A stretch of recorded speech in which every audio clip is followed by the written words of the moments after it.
চুয়াডাঙ্গার সীমান্তে আবারও নারী, পুরুষ, শিশুসহ 5 জনকে পুশিনের চেষ্টা করে বিএসএফ। তবে বাংলাদেশে প্রবেশের আগেই বিজিবির বাধায় বাধ্য হয়ে তাদের ফিরিয়ে নেয় ভারতের সীমান্তরক্ষী বাহিনী বিএসএফ। চুয়াডাঙ্গা দর্শনা সীমান্ত থেকে সবশেষ তথ্য জানিয়েছেন প্রতিনিধি মোহাম্মদ মিঠুন।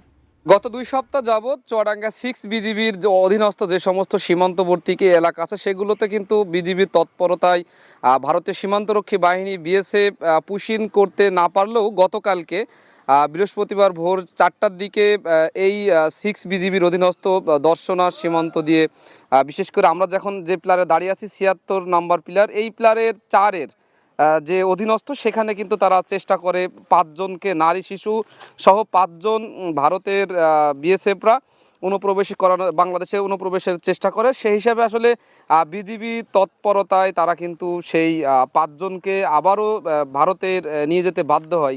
6 বিজিবির যিনি ভারপ্রাপ্ত অধিনায়ক আছেন, আমরা তার সাথে কথা বলি, তিনি কিন্তু জানিয়েছে যে বিজিবির কোনো রকম ছাড় দিবে না সীমান্তে অনুপ্রবেশ। আর অনুপ্রবেশ ঠেকানোর জন্য বিজিবির প্রতিটা এলাকাতে, সীমান্তবর্তী এলাকায় কঠোর নিরাপত্তা এবং নজরদারি রাখা হয়েছে। পাশাপাশি আমরা লক্ষ্য করেছি পার্শ্ববর্তী 58 বিজিবির পক্ষ থেকেও বিভিন্ন গ্রাম এবং সীমান্তবর্তী এলাকায় মাইকিং করা হচ্ছে শুধুমাত্র অনুপ্রবেশ ঠেকানোর জন্য, যাতে করে ভারত থেকে সীমান্তরক্ষী বাহিনী বিএসএফ কোনোভাবেই অবৈধভাবে বাংলাদেশে অনুপ্রবেশ করাতে না পারে। সেজন্য কিন্তু বিজিবির পাশাপাশি স্থানীয় সাধারণ মানুষও সজাগ আছে।